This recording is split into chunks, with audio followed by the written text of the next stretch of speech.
वहीं फतेहपुर में एसआईआर कार्य के दौरान बीएलओ लेखपाल की आत्महत्या के मामले ने प्रदेश भर में आक्रोश भड़का दिया है। उत्तर प्रदेश लेखपाल संघ ने इस घटना को गंभीर लापरवाही का नतीजा बताते हुए हड़ताल का ऐलान कर दिया। कई तहसीलों में आज लेखपालों ने धरना प्रदर्शन किया। वहीं मोदीनगर में भी विरोध तेज रहा। संघ के अध्यक्ष ने आरोप लगाया कि एसआईआर कार्य में लगातार बढ़ते दबाव और अव्यवस्था के कारण ये दुखद घटना हुई। दोषियों पर कड़ी कार्रवाई और सिस्टम में सुधार की मांग को लेकर लेखपालों ने कार्य बहिष्कार शुरू कर दिया। हड़ताल के कारण ग्रामीण कामकाज प्रभावित होने की आशंका भी बढ़ गई है। क्या हुआ है, हमारे फतेहपुर में हमारे एक लेखपाल साथी की उनके एसडीएम सर और कानून साहब द्वारा प्रताड़ना और आत्महत्या के लिए उकसाया गया और उन्होंने आत्महत्या कर भी ली है। वो नए लेखपाल थे, अभी नए बैच के भर्ती हुए लेखपाल थे, एसआईआर निर्वाचन के कार्य में लगे हुए थे। उन्हें इतना ज्यादा प्रताड़ित किया गया और सीधे उनके घर पे जाके कानून साहब ने उनके घर पे जाके एसडीएम साहब ने कानून साहब को भेजा और कानून साहब ने उनके घर पे जाके धमकी दी कि नौकरी प्यारी है। तो हालांकि अगले दिन उनकी शादी थी, तो लोग अगर नौकरी प्यारी है तो नौकरी करो, चाहे किसी भी आदमी को रखो या कैसे करो, नौकरी करो, नहीं तो आप बर्खास्त कर दिए जाओगे। वहीं कानपुर से 3 बार लोकसभा सांसद रहे वरिष्ठ कांग्रेस नेता और पूर्व केंद्रीय मंत्री श्री प्रकाश जायसवाल का निधन हो गया। लंबे समय से बीमार चल रहे जायसवाल की अचानक तबीयत बिगड़ी, जिसके बाद उन्हें तुरंत कार्डियोलॉजी अस्पताल ले जाया गया, लेकिन डॉक्टर ने उन्हें बचा नहीं पाया और उनके निधन की खबर से राजनीतिक गलियारों में शोक की लहर दौड़ गई है।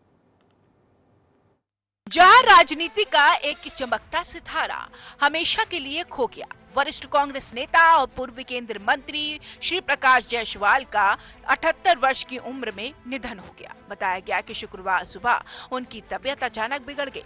परिजनों ने उन्हें तत्काल कार्डियोलॉजी अस्पताल पहुंचाया, लेकिन डॉक्टरों ने जांच के बाद उन्हें मृत घोषित कर दिया। अस्पताल के निदेशक ने बताया है कि वे मृत अवस्था में ही अस्पताल लाए गए थे, इसलिए उपचार का कोई अवसर नहीं मिल सका। श्री प्रकाश जायसवाल कांग्रेस के उन गिने चुने नेताओं में थे जिन्होंने कानपुर की राजनीति को दशकों तक दिशा दी। वे 3 बार लगातार कानपुर से लोकसभा सांसद रहे। यूपीए सरकार में पहले गृह राज्य मंत्री और बाद में कोयला मंत्री के तौर पर उन्होंने कई महत्वपूर्ण निर्णयों में भूमिका निभाई। शांत स्वभाव, सरल व्यक्तित्व और साफ छवि ने उन्हें विपक्षी दलों में भी सम्मान दिलाया। वहीं श्री प्रकाश जायसवाल ने न सिर्फ कानपुर की राजनीति का बड़ा नाम थे, बल्कि राष्ट्रीय स्तर पर भी उनकी सादगी, बेदाग छवि और मजबूत जनसंपर्क की मिसाल भी दी जाती थी। यूपीए सरकार में उन्होंने गृह राज्य मंत्री और कोयला मंत्री जैसे अहम पदों पर रहते हुए अपनी कार्यशैली से पहचान बनाई। कानपुर की सड़कों और गलियों में आज शोक का माहौल है। उनके निवास पर सुबह से ही कार्यकर्ताओं, समर्थकों और स्थानीय नेताओं का तांता लगा हुआ है। हर किसी की जुबान पर बस एक ही बात, जायसवाल साहब जैसा नेता मिलना मुश्किल है। कई वरिष्ठ नेताओं और सहयोगियों ने सोशल मीडिया पर श्रद्धांजलि देते हुए लिखा कि उनका जाना न केवल कांग्रेस बल्कि पूरे प्रदेश की राजनीति के लिए बड़ी क्षति है। श्री प्रकाश जायसवाल का राजनीतिक सफर हमेशा चर्चा में रहा, लेकिन विवादों से दूर वो कांग्रेस को कानपुर में मजबूत आधार दिलाने वाले नेताओं में से एक थे। उनका जनसंपर्क इतना मजबूत था कि वे आम लोगों की समस्याएं सीधे सुनते थे और उनके समाधान के लिए हमेशा तत्पर रहते थे। कई सामाजिक संगठनों से जुड़े होने के कारण शहर में उनकी अलग पहचान थी। तो कांग्रेस के वरिष्ठ नेता, सौम्य व्यक्तित्व और कानपुर के विकास में महत्वपूर्ण भूमिका निभाने वाले श्री प्रकाश जायसवाल अब हमारे बीच नहीं रहे।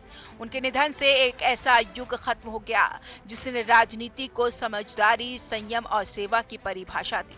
पार्टी नेता इसे अपूरणीय क्षति बता रहे हैं और शहर के लोग उस नेता को याद कर रहे हैं जिसने जीवन भर जनता के लिए काम किया।